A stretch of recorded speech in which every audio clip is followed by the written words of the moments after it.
आज के दिन हम परिवारों में कलह ना हो इसकी बात करेंगे। हम सब परिवार में शांति चाहते हैं, लेकिन दुर्भाग्य यह है कि परिवारों में ये शांति समाप्त होती चली जा रही है।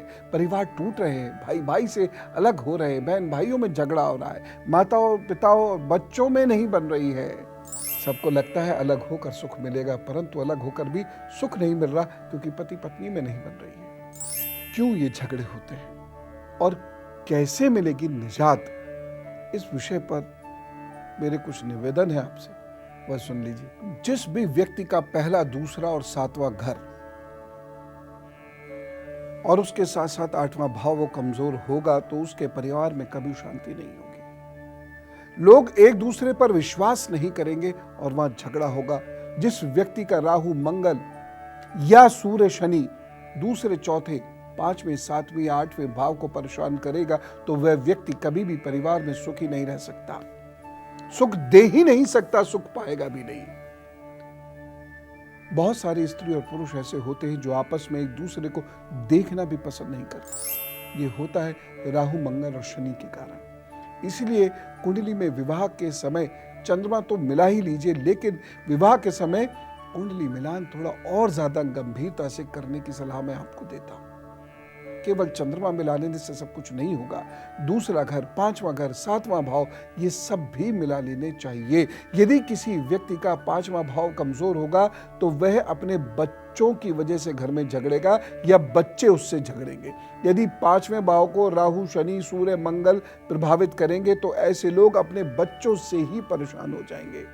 जिन लोगों की कुंडली में 10वें भाव पर क्रूर दृष्टि होगी या क्रूर ग्रह बैठे होते हैं, निश्चित रूप से उनके पिता से नहीं बनेगी और उसकी वजह से बहुत तनाव झेलना पड़ेगा या पिता का सुख नहीं मिलेगा किसी न किसी रूप में।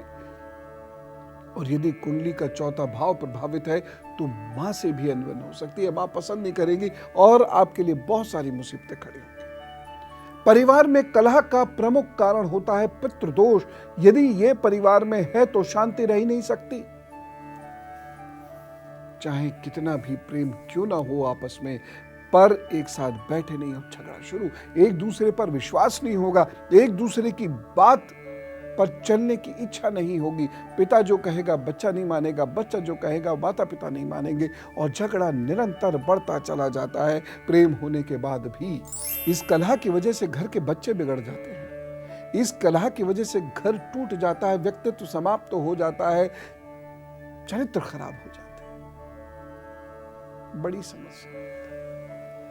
लेकिन मुझे मालूम है अगर मैं कुछ निवेदन करूंगा तो 10% ही सही मान तो लेंगे आप।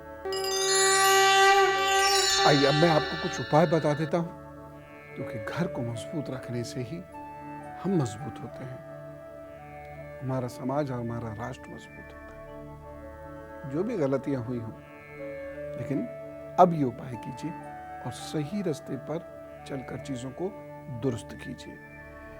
जरूरी नहीं कि कमी दूसरों में ही हो, हमें भी होती है। और ये आत्ममंथन शांति से बैठकर अवश्य किया कीजिए, कहीं हम तो गलत नहीं। शीशे के सामने बैठकर देखिएगा और ये उपाय करते रहिएगा। कलह से बचने के कुछ अचूक उपाय हैं, जरूर कर लीजिएगा, स्वयं घर में शांति महसूस करेंगे।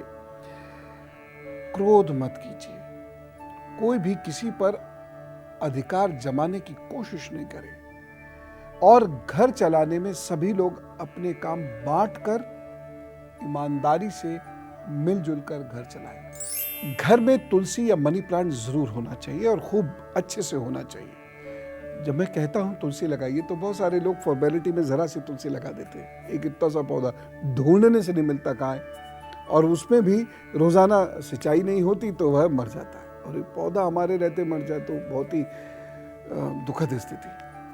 तो काफी सारी लगाइए, काफी सारी कला होती है ना, तो काफी सारी तुलसी लगाइए। जिस घर में सामान अव्यवस्थित है, समझिए उस घर में झगड़ा जरूर होगा, इसलिए सामान व्यवस्थित कीजिए। लोबान या चंदन की खुशबू, और ये चंदन प्योर हो, लोबान प्योर हो, सिंथेटिक वाला नहीं।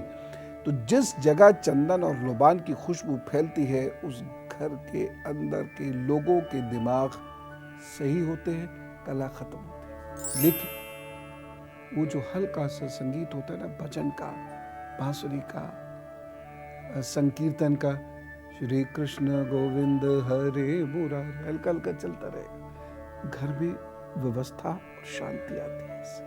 ये या कोई मंत्र उसका हल्का हल्का मधुर मधुर जप चलता रहे, बड़ा आनंद आता है। गुंजा खरीद लीजिए, लगभग 100-150 ग्राम। लाल भी हो सकती है, सफेद भी हो सकती है, काली नहीं। बर्तन में वो 100 ग्राम गुंजा रख दीजिए और उसको कहीं सेंट्रल प्लेस पर रखिए, शांत होगा, घर का वातावरण शांत होगा। 100 उपाय नोट कीजिए घर की कलह को समाप्त करने के लिए। जिस घर में बहुत झगड़ा रहता हो वहां खाने की मेज पर तांबे की कलश में पानी भरकर उसमें नारियल रख दीजिए, छोटा ही सा होगा, नारियल रख दीजिए। और जब भी नारियल खराब हो जाए उसे तुरंत बदलिए, फट जाए उसे तुरंत बदलिए, और पानी भी 2-3 दिन में बदल दिया कीजिएगा। घर में सुबह शाम दीपक अवश्य जलाइए, और जिस घर में दीपक जलता है सुबह शाम का और ध्यान होता है वहां कलह शांत होती चली जाती है। तुलसी के पौधे में शहद डाल दीजिए, जरा सा 2 बूंद टपकानी है बस, ज्यादा नहीं। एक उपाय हमेशा बताता हूं, फिर बता रहा हूं कि कठिन हो जाता है ये। जो झगड़ता हो उसके पलंग के नीचे चांदी बांध दीजिए या पाए के नीचे चांदी का सिक्का रख दीजिए, बहुत फायदा मिलता है। बाकी तो सब लोग स्वयं पर नियंत्रण रखें, वही ज्यादा जरूरी है। जिस घर में ज्यादा झगड़े होते हैं वहां काले, लाल और तेज हरे वस्त्रों का, रंगों का, दीवारों पर रंगों का, पर्दों का प्रयोग नहीं करना चाहिए। एक बात बताऊं, जैसे ही तर्क का माहौल बने, आप अपने ये चंद्र पर्वत होता है ना, ये इसे प्रेस करना शुरू कर दीजिए, आपका गुस्सा एकदम कम हो जाएगा। जैसे अचानक आपको लग रहा है कि अभी झगड़ा करूंगा, अभी झगड़ा करूंगा, आ रहा है बस गुस्सा, आ रहा है बस गुस्सा, इसे दबाना शुरू कर दीजिए, मन एकदम शांत हो जाएगा। इसे अच्छे से दबाना, मन शांत हो जाएगा। गुस्सा जिसे आए वो चांदी पहने, और 10 मिनट आसन या व्यायाम आप करते हैं तो लड़ने झगड़ने का मन नहीं होगा।